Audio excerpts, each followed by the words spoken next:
क्या भारत अब दुनिया की आर्थिक महाशक्ति बनने की ओर एक और बड़ा कदम बढ़ा चुका है? क्या भारतीय शेयर बाजार ने दुनिया को यह संदेश दे दिया है कि अब निवेशकों का सबसे बड़ा भरोसा भारत पर है? और क्या 5.04 ट्रिलियन डॉलर का रिकॉर्ड मार्केट कैपिटलाइजेशन भारत की नई आर्थिक ताकत की कहानी कह रहा है? 5 राज्य, 61 शहर, 150 प्रोजेक्ट और एक वास्तु विहार। नई सोच, नया घर। बनाए रखिए अपना प्यार, सेवा में है वास्तु विहार।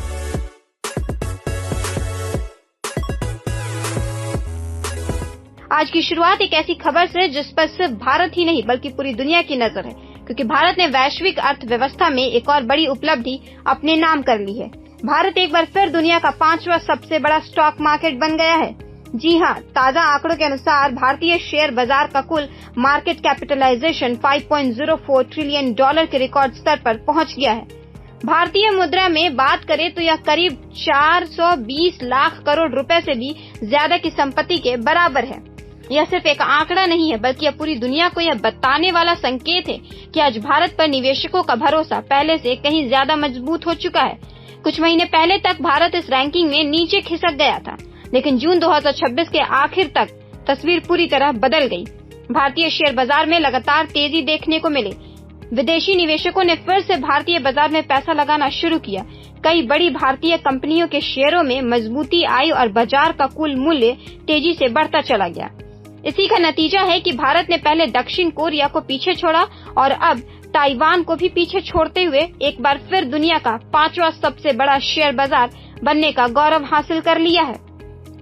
अगर दुनिया की रैंकिंग पर नजर डालें तो पहले स्थान पर अमेरिका है, उसके बाद चीन, जापान और हांगकांग आते हैं और अब इस सूची में भारत मजबूती के साथ 5वें स्थान पर खड़ा है। यह उपलब्धि इसलिए भी खास मानी जा रही है क्योंकि पिछले कुछ वर्षों में भारत लगातार वैश्विक निवेशकों का भरोसा जीतता आया है। लेकिन आखिर ऐसा क्या हुआ कि भारत इतनी तेजी से आगे निकल गया? इसकी सबसे बड़ी वजह मानी जा रही है विदेशी निवेशकों की वापसी। पिछले कुछ हफ्तों में विदेशी संस्थागत निवेशकों ने भारतीय बाजार में बड़े पैमाने पर निवेश किया। इसके साथ ही अंतर्राष्ट्रीय बाजार में कच्चे तेल की कीमतों में आई गिरावट ने भारत को राहत दी। महंगाई को लेकर भी हालात पहले से बेहतर दिखाई दिए। इन सभी कारणों ने निवेशकों का भरोसा और मजबूत किया। सिर्फ इतना ही नहीं, भारत की मजबूत आर्थिक विकास दर, तेजी से बढ़ता डिजिटल सेक्टर, इंफ्रास्ट्रक्चर पर सरकार का लगातार निवेश, मैन्युफैक्चरिंग को बढ़ावा देने वाली योजनाएं और बड़ी कंपनियों के अच्छे वित्तीय नतीजों ने भी शेयर बाजार को नई ऊंचाइयों तक पहुंचाने में अहम भूमिका निभाई। अब सवाल यह है कि इसका फायदा आम लोगों को कैसे मिलेगा?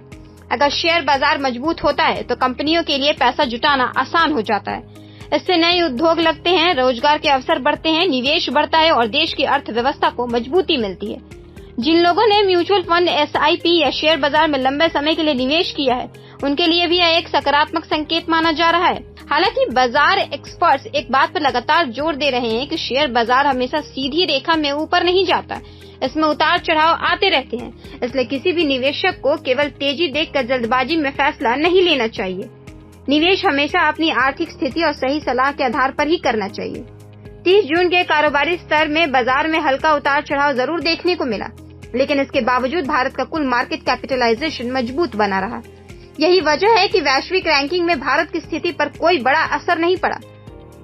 अर्थशास्त्रियों का मानना है कि अगर आने वाले महीनों में विदेशी निवेश इसी तरह बना रहा, महंगाई नियंत्रण में रही और भारत की आर्थिक विकास दर मजबूत बनी रही, तो भारत वैश्विक शेयर बाजारों में और भी ऊंचा स्थान हासिल कर सकता है।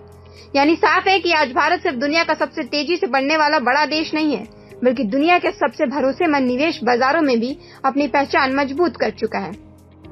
लेकिन सबसे बड़ा सवाल अब यही है कि क्या भारत आने वाले कुछ वर्षों में जापान और हांगकांग जैसे बाजारों को भी चुनौती दे पाएगा? क्या भारत दुनिया के टॉप 3 शेयर बाजारों में अपनी जगह बना सकेगा?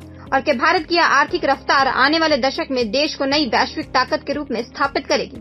इन सभी सवालों का जवाब आने वाला समय देगा। लेकिन फिलहाल इतना तय है कि 5.04 ट्रिलियन डॉलर के रिकॉर्ड मार्केट कैपिटलाइजेशन के साथ भारत ने दुनिया को यह साफ संदेश दे दिया है कि अब वैश्विक निवेश का सबसे मजबूत और भरोसेमंद केंद्र बनने की दिशा में भारत तेजी से आगे बढ़ रहा है। फिलहाल इस बड़ी आर्थिक खबर में बस इतना ही। देखते रहें प्रभात खबर। धन्यवाद। प्रभातखबर.com, विश्वास वही, रफ्तार नहीं।